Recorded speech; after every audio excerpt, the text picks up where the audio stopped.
बिस्मिल्लाहिर्रहमानिर्रहीम। स्टूडेंट, अस्सलाम वालेकुम। उम्मीद करता हूँ कि आप खैर खैरियत से होंगे। स्टूडेंट, क्लास 10th कंप्यूटर का लेक्चर नंबर 3 आज हम स्टार्ट करेंगे। जो हमने problem solving chapter number 1 start किया हुआ है उससे।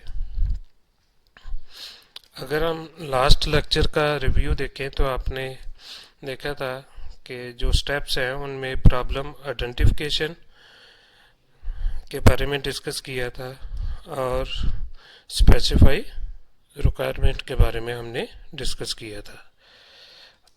आज हम नेक्स्ट स्टेप्स के बारे में डिस्कस करेंगे। उसमें सबसे पहले आ जाता है analyse the problem.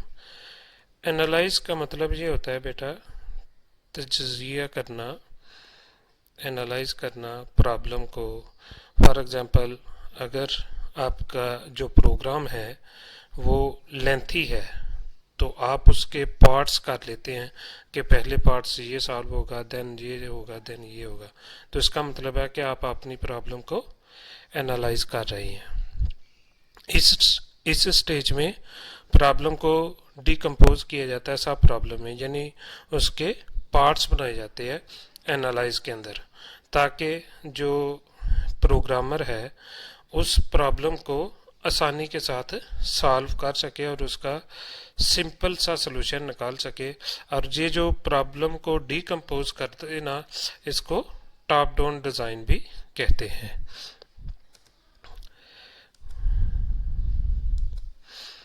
Analyse problem में बेटा जो डिस्कस किया जाता है यूज़र के साथ, यानी जिसने अपनी प्रॉब्लम बतानी है, जिसने अपना प्रोग्राम बनाना है, उसमें बेटा सबसे पहले how many solution are there to given problem, यानी जो प्रॉब्लम बताई जा रही है उसके मल्टीपल सोल्यूशन बताए जाते हैं कि कितने सोल्यूशन है।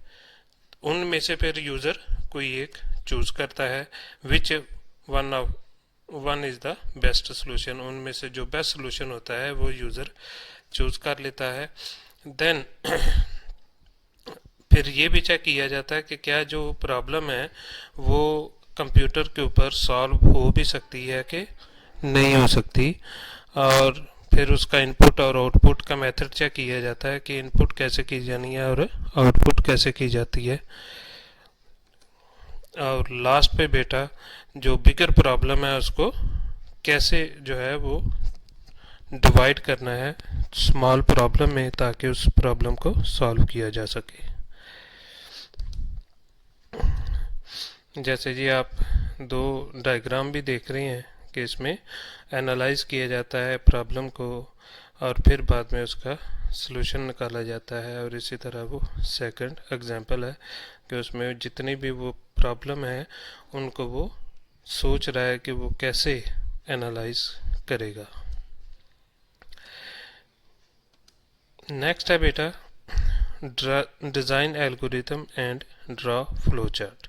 एल्गोरिथम क्या है? एल्गोरिथम एक स्टेप्स होते हैं। आप अक्सर घरों में देखते हैं कि अगर कोई चीज़ बनानी हो घरों में तो क्या होता है कि उसके स्टेप्स होते हैं कि पहले ये चीज़ डालनी है, फिर ये चीज़ डालनी है, फिर ये चीज़ डालनी है, ताकि वो एक रेसिपी टाइप बन जाती है। इसी तरह जब प्रॉब्लम को एनालाइज किया जाता है और फिर अगला स्टेप जो है वो एल्गोरिथम तैयार किया जाता है, यानी उस प्रॉब्लम को सॉल्व करने के लिए पहले फॉर एग्जांपल कि इनपुट कहाँ से आएगी, फिर उसका प्रोसेसिंग कैसे होगा, फिर उसका आउटपुट कैसे होगा, फिर वो रिज़ल्ट कैसे शो करेगा, फिर उसको सेव कैसे किया जाता है। तो ये सारी चीज़ें जो है ना वो एल्गोरिदम में डिस्कस होती हैं और फिर उसके बाद उसका फ्लो चार्ट बनाया जाता है।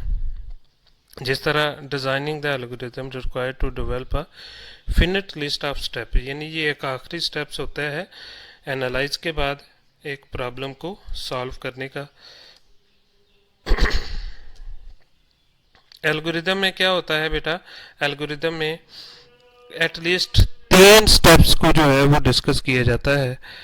पहला गेट डाटा, यानी इनपुट कैसे लिया जाएगा, देन उसकी प्रोसेसिंग कैसे होगी, कंप्यूटेशन कैसे होगा परफॉर्म, और लास्ट पे उसका आउटपुट कैसे किया जाता है, यानी रिजल्ट कैसे शो होगा।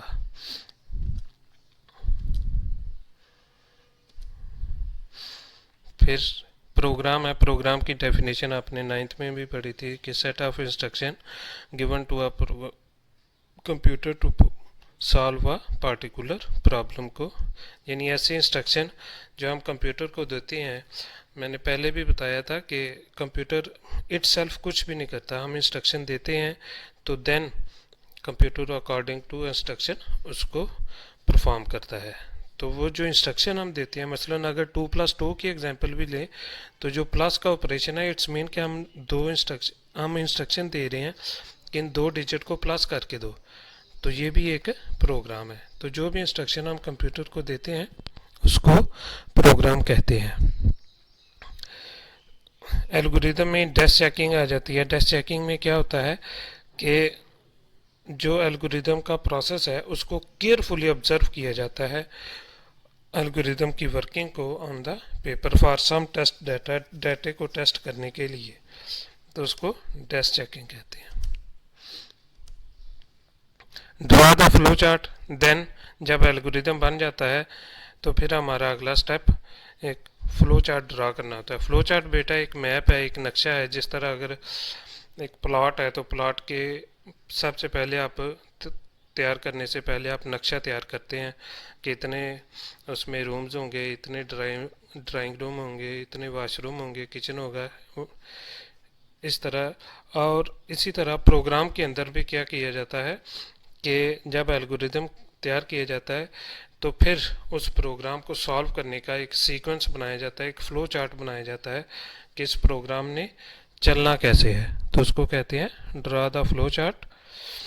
जैसे जी आप देख रहे हैं कि जी एक फ्लो चार्ट का एक सिंपल सा मैप है जो किसी भी प्रॉब्लम को सॉल्व करने के लिए ड्रा किया गया है। लास्ट पे बेटा जो आज मैंने पेज जिसकी डिटेल बताई है उसकी स्नैप दी गई है, आप इसको अच्छे तरीके से पढ़िएगा और साथ साथ ही याद करिएगा क्योंकि टाइम बहुत कम है। अपना ख्याल रखिएगा बेटा, बहुत शुक्रिया। अस्सलाम वालेकुम।